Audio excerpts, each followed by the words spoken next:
A Pangyre by Ben Jonson on the happy entrace of Iames, our Soveraigne, to his first high session of Parliament in this his Kingdome, the 19th of March, 1603. Licet toto nunc Helicone frui. Mart. Heaven now not strives, alone, our breasts to fill with joys, but urgeth his full favours still.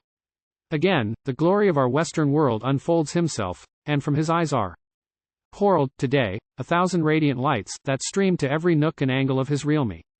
His former rays did only clear the sky, but these his searching beams are cast, to pry into those dark and deep concealed vaults, where men commit black incest with their faults, and snore supinely in the stall of sin, where murder, rapine, lust, do sit within, Carowsing humane. Blood in yron bowls, and make their den the slaughterhouse of souls, from whose foul-reeking caverns first arise those damps, that so offend all good men's eyes, and would, if not dispersed, infect the crown, and in their vapour her bright metal drown. To this so clear and sanctified an end, I saw, when Reverend Themis did descend upon his state, let down in that rich chain, that fasteneth heavenly power to earthly reign. Beside her, stupid on either hand, a maid, fair Dice, and Eunomia, who were said to be her daughters, and but faintly known on earth, till now, they came to grace his throne. Her third, Irene, helped to bear his train, and in her office vowed she would remain, till foreign malice, or unnatural spite, which fates avert, should force her from her right.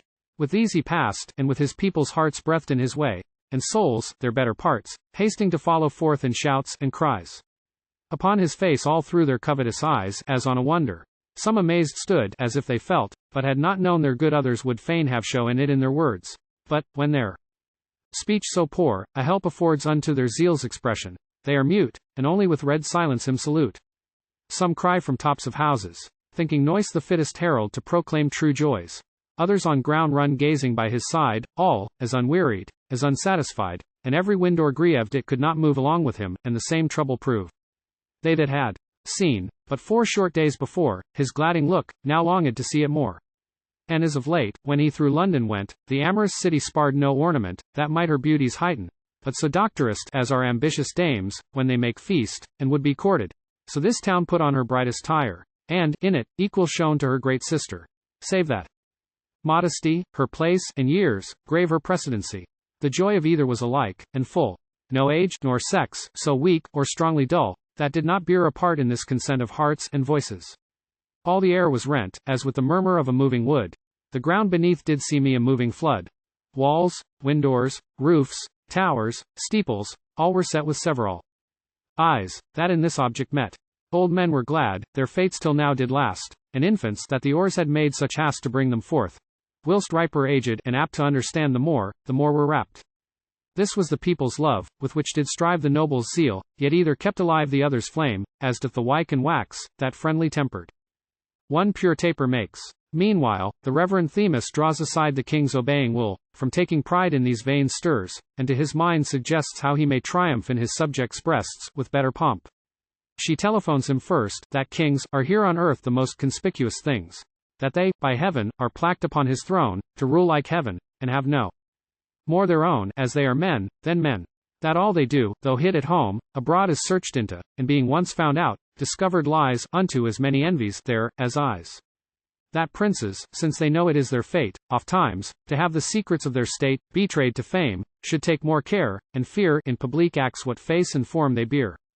She then remembered to his thought the place, where he was going, and the upward race of kings, exceeding him in that high court.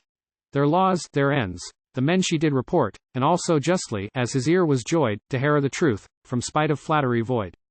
She shewed him, who made wise, who honest acts, who both, who neither, all the cunning tracks, and thrivings. Statutes she could promptly note. The bloody, base, and barbarous she did quote. Where laws were made to serve the tyrant, will. Where sleeping they could save, and waking kill. Where acts gave license to impetuous lust, to bury churches, in forgotten dust, and with their ruins raise the pander's bowers. When, public justice borrowed all her powers, from private chambers. That could then create, laws, judges, consulars, yea prince, and state. All this she told, and more, with bleeding eyes, for right is as compassionate as wise. Nor did he see me their vices so to love, as once defend, what Themis did reprove. For though by right, and benefit of times, he ownd their crowns, he would not so their crimes. He knew that princes, who had sold their fame to their voluptuous lusts, had lost their name, and that no wretch was more unblessed than he, whose necessary good 'twas now to be an evil king, and so must such be still, who once have got the habit to do ill. One wickedness another must defend, for vice is safe, while she hath vice to friend. He knew, that those, who would, with love, command, must with a tender, yet a steadfast, hand sustain the reins, and in the check forbear to offer cause of injury, or fear. That kings, by their example, more do sway than by their power, and men do more obey when they are led, than when they are compelled. In all these knowing arts our prince excelled. And now the dame had dried her dropping Againe, when, like an April iris, flew her shine about the streets, as it would force a spring from out the stones, to gratulate the king.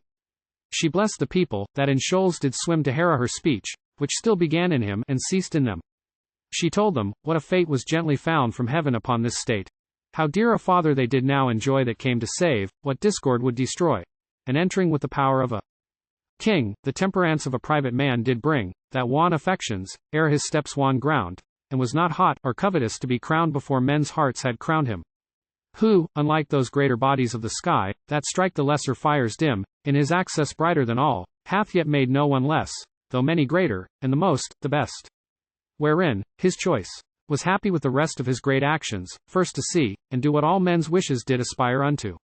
Hereat, the people could no longer hold their bursting joys, but through the air was rolled the lengthened shout, as when titillery of heaven is discharged along the sky. And this confession flew from every voice, never had land more reason to rejoice, nor to her bliss, could aught now added be, save, that she might the same perpetual see. Which when time, nature, and the fates denied, with a twice louder shout again they cried, yet, let blessed Bretagne ask, without your wrong, still to have such a king, and this king long. Solus rex, and poeta non quotanus nascitur.